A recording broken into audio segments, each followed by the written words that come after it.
My God, Brock लेसनरले attack गरिसक्यो ओबा फेमीलाई। के भयो यो सेगमेन्टमा आउनु जनाउ यो सानो भिडियोमा। सबैभन्दा सुरुमा चाहिँ त्यहाँनिर चाहिँ ओबा फेमी चाहिँ आउँछ नि ओबा फेमी आएर चाहिँ भन्न थाल्छ तिमीहरूले चाहिँ मलाई चाहिँ पहिला चाहिँ रुलरको तरिकाले चाहिँ सम्मान दिन्थ्यौ, अब चाहिँ तिमीहरूले चाहिँ मलाई चाहिँ राजाको तरिकाले चाहिँ सम्मान दिनुपर्छ। मैले जेउजोलाई चाहिँ भनेको थिएँ मेरो गन्तव्य चाहिँ मसँग छ भनेर मैले भनेको थिएँ, तर जेउजोले चाहिँ विश्वासै गरेको थिएन। अब चाहिँ जेउजोले चाहिँ विश्वास गरिसकेको छ। अब चाहिँ लेडिज एन्ड जेन्टलमेन अब चाहिँ मैले चाहिँ मेरो चोइसको बारेमा चाहिँ भन्ने बेला चाहिँ आइसकेको छ भनेर चाहिँ ओबा फेमीले चाहिँ यति मात्रै भनिरहेको हुन्छ। अनि त्यहाँनिर आइपुग्छ द बिस्ट इन्कार्नेट ब्रॉक लेसनर।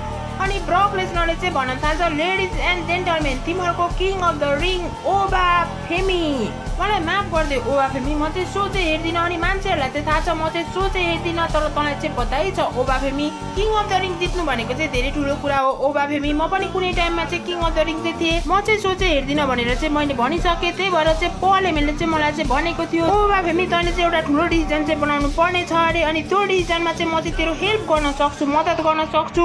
अनि पल एमएलले चाहिँ मलाई यो पनि भनेको थियो म चाहिँ यहाँनिर सोमा नहुँदाखेरि चाहिँ ओबा फेमी तैँले चाहिँ मेरो चाहिँ नाम लिइराख्छस् अरे, तैँले त मलाई चाहिँ कायर भन्छस् अरे, तैँले त मलाई बिच पो भन्छस् अरे। अनि पल एमएलले चाहिँ मलाई यो पनि भनेको थियो तँ चाहिँ मभन्दा राम्रो प्रोमो चाहिँ कट गर्छस् अरे, त्यही भएर चाहिँ मैले चाहिँ पल एमएललाई चाहिँ मेरो साइडबाट चाहिँ लिएको हो। तर ओबा मान्छेहरूले चाहिँ भन्ने गर्छ धेरै नराम्रो पोलिस बने कुटाइ खान्छस् भनेर चाहिँ ब्रक लेसनरले चाहिँ भन्छ। अनि त्यसपछि लोब्लो चाहिँ हानिदिइहाल्छ अनि हान्छ F5 अनि त्यहाँबाट चाहिँ जाँदै गरेको हुन्छ। अनि ओबाले चाहिँ भन्छ ब्रक त चाहिँ खालि यसै गर्छस्, आउँछस् F5 हान्छस् अनि यहाँबाट जान्छस्, ब्रक तैँले चाहिँ भनेको थिइस् होइन म चाहिँ तेरो कुरा चाहिँ पछाडिबाट काट्छु भनेर चाहिँ भनेको थिइस् होइन, अहिले त मेरै अगाडि छस्, त्यही पनि म चाहिँ तँलाई चाहिँ 20 भन्छु र अब ब्रक तर म चाहिँ म्याच लड्नु पर्छ समर स्ल्याममा भनेर चाहिँ ओबा फेमीले चाहिँ च्यालेन्ज गर्छ।